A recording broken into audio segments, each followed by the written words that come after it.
આજે આપણે મલાઈમાંથી કણીદાર ઘી બનાવીશું, પનીર બનાવીશું, કીટું નીકળશે એમાં એક નવી વાનગી બનાવીશું। આજની રેસીપી મારી ગમે તો એક લાઈક ને એક સબસ્ક્રાઈબ જરૂરથી કરજો।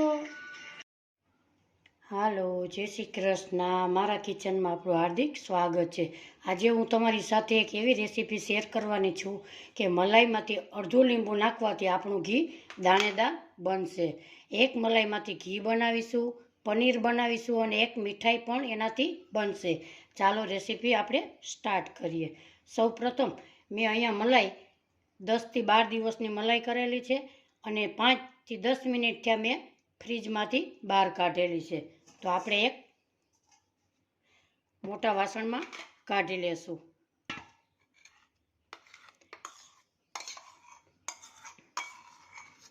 આપણે રોજે રોજની મલાઈ કાઢતા હોય તો એમાં થોડા જાજુ આપણું દૂધ અંદર જાતું જ હોય છે।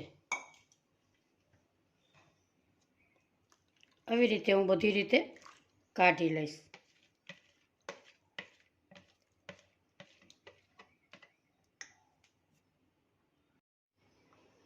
તો આપણે બધી મલાઈ કાઢી લીધી છે। હવે આપણે અડધું લીંબુ નીચવી લેશું।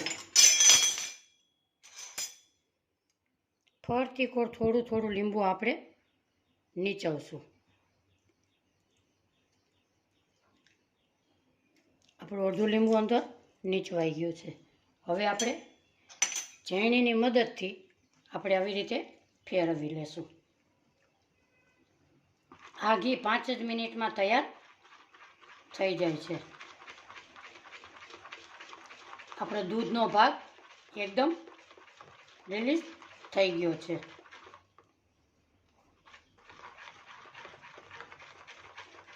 આવી રીતે આપણે 2 મિનિટ સતત હલાવતા રહેશું।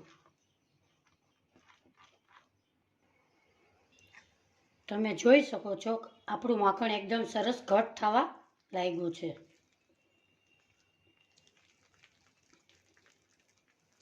આવી રીતે 5 મિનિટ ફેટવાથી સરસ માખણ બની જાય છે।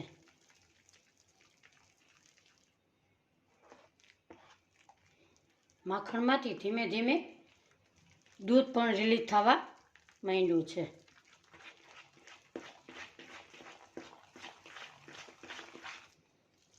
આપણું માખણ સરસ તૈયાર છે।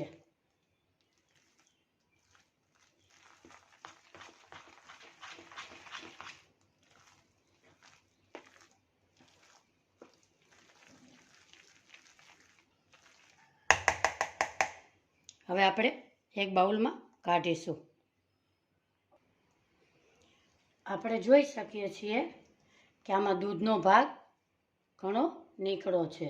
હવે આવી રીતે આપણે માખણને કાઢીશું।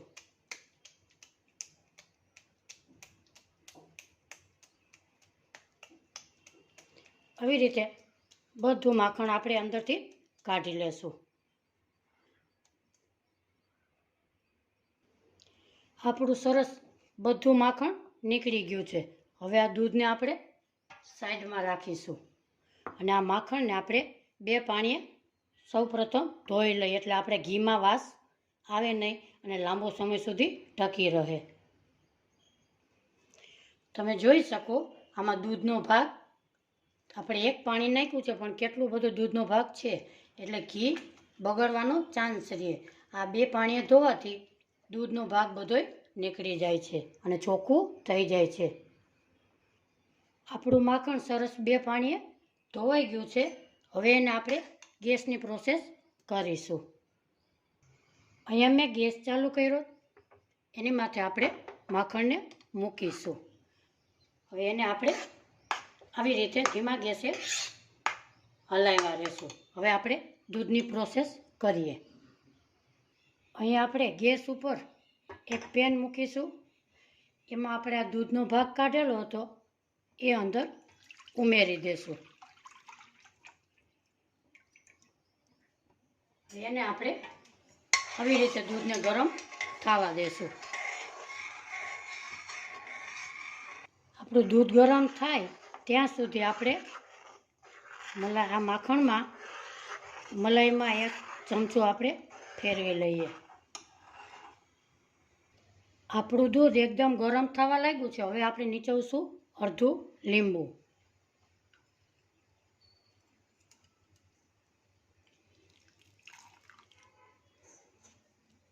હવે એને આવી રીતે હલાવતા રહેશું.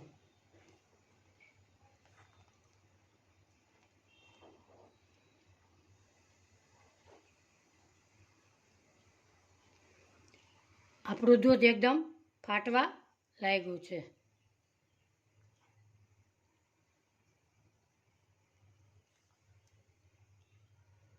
આજની રેસીપી મારી ગમે તો લાઈક શેર અને સબસ્ક્રાઈબ જરૂરથી કરજો.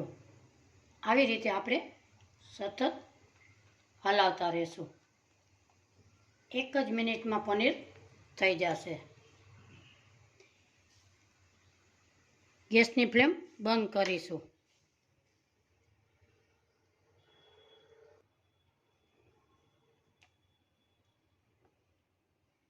આપણું પનીર સરસ થઈ ગયું છે.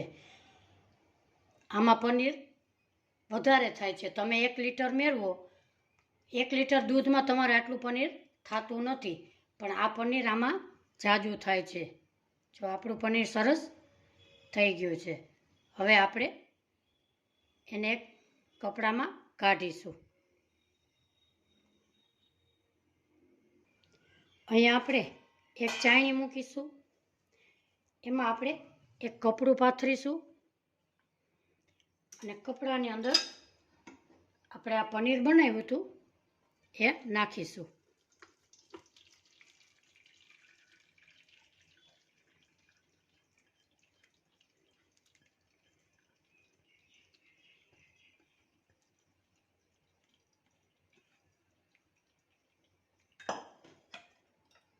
એને આપણે ચોખ્ખું પાણી નાખી અને હલાવી લેશું.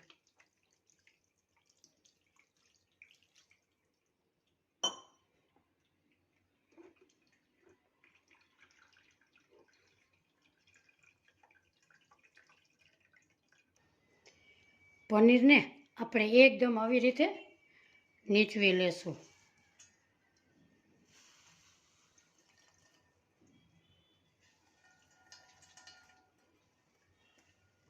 આ જે દૂધ જેવો ભાગ નીકળ્યો છે એને ફેંકવાનું નથી. એને તમે મીઠો લીમડો હોય તો એને ક્યારામાં તમે નાખશો એટલે લીમડાને પોષણ મળશે અને લીમડો સરસ થશે.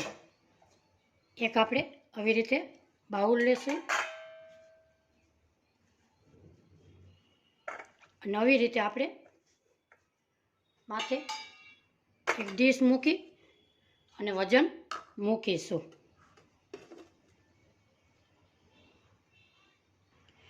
એટલે આપણું પનીર સેટ થઈ જાય. હવે આપણે ઘીની પ્રોસેસ કરીશું. ઘીને આવી રીતે આપણે હલાવતા રહેશું.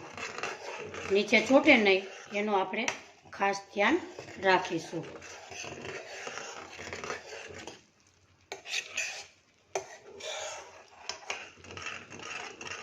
આ ઘી બજાર કરતાં સરસ ચોખ્ખું, સરસ દાણેદાર બને છે.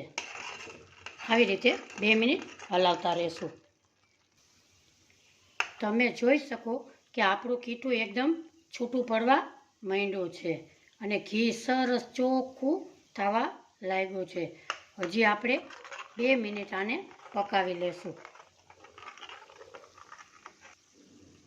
તમારું ઘી થવા લાગે એટલે કીટુંનો ભાગ છે એ નીચે બેસી જાય છે. કીટું બ્રાઉન કલરનું થાય ત્યાં સુધી આપણે ઘીને પકાવી લેશું. આપણું ઘી સરસ એકદમ થઈ ગયું છે. ગેસની ફ્લેમ બંધ કરીશું અને 2 મિનિટ આને ઘીને આપણે ઠંડુ થવા દઈશું. આપણું ઘી સરસ ઠંડુ થઈ ગયું છે. હવે આપણે એને ગાળી લઈએ. અહીંયા મેં સરસ કાચની બરણી લીધી છે. એમાં આપણે ઘીને ગાળી લેશું.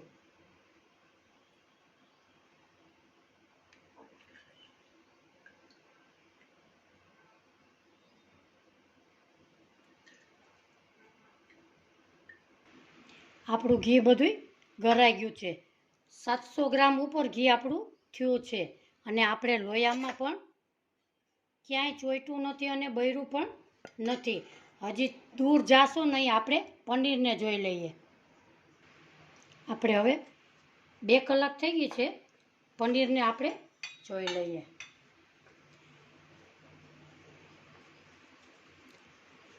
આપણું પનીર સરસ બહાર મળે એવું જ પનીર થયું છે. આ પનીર તમે પનીરનું શાક પંજાબી તમે કરી શકો છો. આપણું પનીર સરસ મસ્ત થયું છે.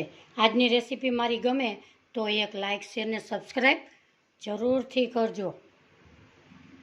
આજની રેસીપી મારી કેવી લાગી કોમેન્ટ બોક્સમાં જરૂરથી જણાવજો. પછી આપણે આ કીટુની પણ એક વાનગી મસ્ત બનાવશું નેક્સ્ટ વિડીયોમાં. ત્યાં સુધી ફરી મળીશું એક નવી રેસીપી સાથે. આવજો. જય શ્રી કૃષ્ણ.